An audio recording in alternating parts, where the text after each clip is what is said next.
அடுத்த 2 நாட்களுக்கு தமிழக கடற்கரை பகுதிகளில் 35 முதல் 45 கிலோமீட்டர் வேகத்தில் காற்று வீசக்கூடும் என்பதால் நாகை மீனவர்களை கடலுக்கு செல்ல வேண்டாம் என மீன்வளத்துறை அறிவுறுத்தியுள்ளது. தமிழக கடலோர பகுதிகளில் பலத்த காற்று வீசக்கூடும் என்பதால் அடுத்த 2 நாட்களுக்கு நாகை மீனவர்களை கடலுக்கு செல்ல வேண்டாம் என மீன்வளத்துறை அறிவுறுத்தியுள்ளது.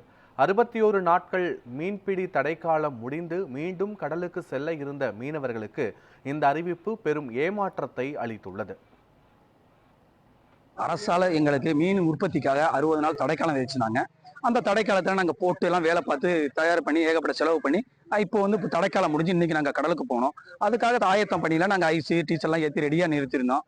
திடீர்னு அரசாங்கத்திலேருந்து புயல் ஒன்று உருவா இருக்கு, காற்று அதிகமாக இருக்கு, உங்கள் பாதுகாப்பு கருதி நீங்கள் கடலுக்கு போகணும்னு சொன்னாங்க.